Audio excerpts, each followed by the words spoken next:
Eu nunca planejei ir a um casamento na Índia. Na verdade, eu estava tentando fugir de tudo que fosse previsível, de qualquer roteiro turístico que me dissesse onde comer, o que ver, que hora sorrir para a foto.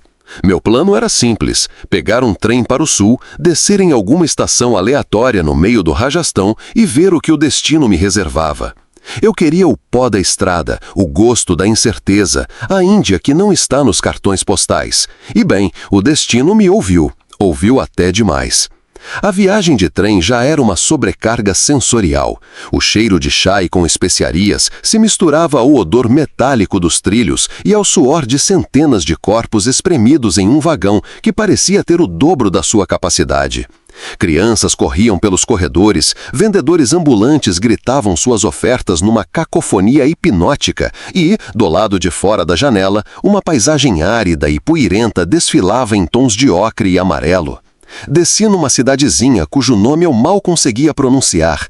Não havia hotéis, não havia tuk-tuks enfileirados, não havia um único rosto branco além do meu reflexo empoeirado no vidro do trem que partia. Era perfeito.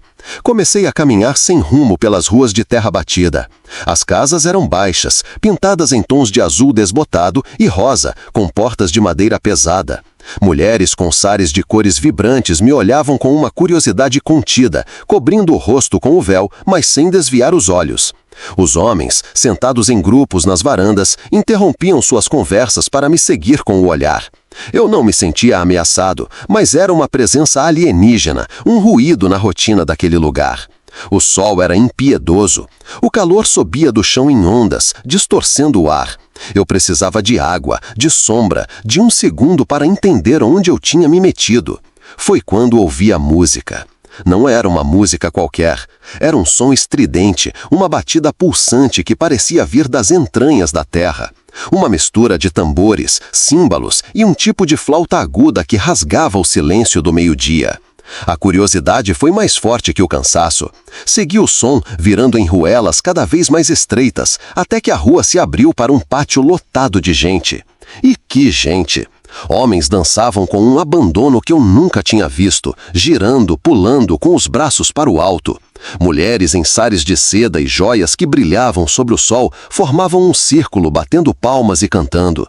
No centro de tudo, um homem montado num cavalo branco, todo paramentado, com um turbante dourado e o rosto coberto por um véu de flores. Eu parei na borda da multidão, tentando ser invisível, apenas um observador. Mas invisibilidade não era uma opção. Um homem mais velho, com um bigode imponente e um sorriso que mostrava dentes manchados de betel, se aproximou de mim. Ele não falava inglês, e meu hindi era patético. A comunicação foi feita de gestos, de sorrisos, de uma linguagem universal que nasce da pura intenção humana. Ele apontou para a festa, depois para mim, e fez um gesto de venha. Eu hesitei. Eu era um estranho, sujo da viagem, vestido com uma calça cargo e uma camiseta puída. Aquele era um evento sagrado, íntimo, mas a insistência no olhar dele, a forma como ele agarrou meu braço com uma gentileza firme, me dizia que a recusa seria a verdadeira ofensa. Fui arrastado para o meio do furacão. O que se seguiu foi um borrão de cores, sons e cheiros. Fui apresentado ao noivo, ainda montado no cavalo, que me cumprimentou com um aceno de cabeça solene. O homem do bigode, que descobri ser o tio do noivo, gritava algo para os outros, apontando para mim e rindo. De repente, eu tinha um copo de um líquido adocicado na mão e um prato de comida que eu não fazia ideia do que era. A música ficou mais alta, alguém colocou um turbante colorido na minha cabeça, e então eles me puxaram para a dança. Eu não sei dançar, muito menos dançar como eles. Meus movimentos eram duros, desajeitados, uma paródia ridícula da energia fluida que emanava deles. Mas ninguém se importava. Eles riam, não de mim, mas comigo. Me ensinavam os passos, me giravam, me incluíam na sua celebração com uma aceitação que me desarmou completamente.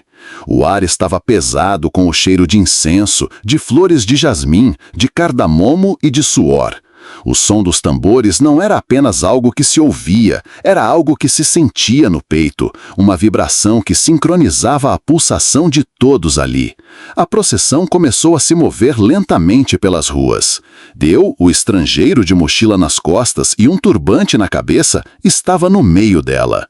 As mulheres cantavam canções que pareciam contar histórias de gerações. Crianças jogavam pétalas de flores sobre o noivo. A cada esquina, mais gente se juntava. Aquilo não era um evento privado, era uma celebração da comunidade inteira. Eu olhava para os rostos ao meu redor, rostos enrugados pelo sol, rostos jovens e cheios de esperança, rostos marcados pela vida dura do campo, mas todos eles, naquele momento, transbordavam uma alegria pura, uma alegria que não pedia permissão para existir. Chegamos a uma casa maior, ricamente decorada com luzes e tecidos. Era a casa da noiva. A música parou. Um silêncio tenso e expectante tomou conta do lugar. A porta se abriu e ela apareceu. Se eu achava que o noivo estava ornamentado, eu não estava preparado para a visão da noiva. Ela era uma aparição, coberta de ouro, de tecidos vermelhos e bordados, com as mãos e os pés pintados com henna em desenhos complexos. Seu rosto estava sério, quase melancólico, como manda a tradição. Ela não olhava para ninguém. O encontro dos noivos foi um momento de uma solenidade quase dolorosa. O ar crepitava com uma eletricidade que eu podia sentir na pele. Fomos todos conduzidos para dentro, para um grande salão onde a cerimônia principal aconteceria. O ritual era longo, complexo, cheio de simbolismos que eu não compreendia, mas cuja força era impossível de ignorar. O fogo sagrado, os mantras cantados pelo sacerdote, as voltas ao redor do fogo, as promessas trocadas num sussurro. Eu estava sentado no chão, entre estranhos que agora me tratavam como um velho amigo, me oferecendo mais comida, mais doces, tentando me explicar com gestos o que cada parte do ritual significava. O espanto inicial deu lugar a um sentimento de profundo privilégio. Eu não estava mais observando uma cultura. Eu estava dentro dela, respirando-a, sentindo seu pulso. Eu não era um turista tirando fotos de uma experiência autêntica. Eu era um convidado, compartilhando um dos momentos mais importantes na vida daquelas pessoas. A barreira da língua, da cultura, da minha própria identidade de viajante solitário, tudo isso se dissolveu no calor daquela celebração. Em um determinado momento, durante uma pausa na cerimônia, o tio do noivo me levou para conhecer o avô, o patriarca da família. Um senhor de idade indefinível, com olhos que pareciam carregar a história de toda a Índia. Ele me olhou de cima a baixo e eu me senti completamente nu, exposto. Então, ele sorriu. Um sorriso genuíno que iluminou seu rosto enrugado. Ele disse algo em sua língua e o tio traduziu com um inglês precário. Ele diz que um convidado inesperado é um sinal de boa sorte. Você é a bênção para este casamento. Aquela frase me atingiu como um soco no estômago.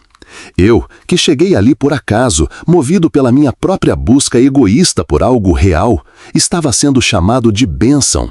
Eu, que me sentia um intruso, estava sendo visto como um presságio de felicidade.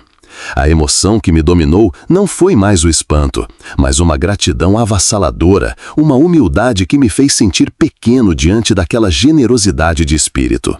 A festa durou a noite inteira e se estendeu pelo dia seguinte. Houve mais dança, mais comida, mais risadas. Eu dormi por algumas horas num colchão no chão, ao lado de primos e tios do noivo, como se eu fosse parte da família. Quando o sol nasceu, tingindo o céu de laranja e roxo, eu sabia que precisava partir. Despedi-me do tio do noivo, tentando expressar em gestos a imensidão do que eu sentia. Ele apenas sorriu, colocou a mão no meu ombro e me acompanhou até a saída da aldeia. Enquanto eu caminhava de volta para a estação de trem, o som dos tambores ainda ecoando na minha mente, eu refletia sobre o que tinha acontecido. Eu saí em busca de solidão e encontrei comunidade. Saí em busca do desconhecido e encontrei um lar, mesmo que por apenas 24 horas. Eu queria ver a Índia real e descobri que o real não está na pobreza ou na poeira, mas na capacidade infinita do coração humano de se abrir, de acolher, de celebrar a vida com uma intensidade que desafia qualquer lógica. Eu não tirei muitas fotos. A maioria das minhas memórias daquele dia não estão no meu cartão de memória, mas gravadas na minha pele, no meu paladar, nos meus ouvidos. A memória do peso do turbante na minha cabeça, o gosto do chai mais doce que já provei, o som daquele mantra que eu nunca vou entender, mas que nunca vou esquecer. Aquele não foi apenas um desvio no meu roteiro. Foi o momento em que entendi que a viagem mais profunda não é sobre os lugares que você visita, mas sobre as conexões que você faz. E que, às vezes, se perder é a única maneira de se encontrar de verdade. Eu fui procurar a Índia e, por um dia, eu me tornei parte dela. Ou melhor, ela se tornou parte de mim. E essa é uma marca que nenhuma estrada, nenhuma fronteira jamais poderá apagar.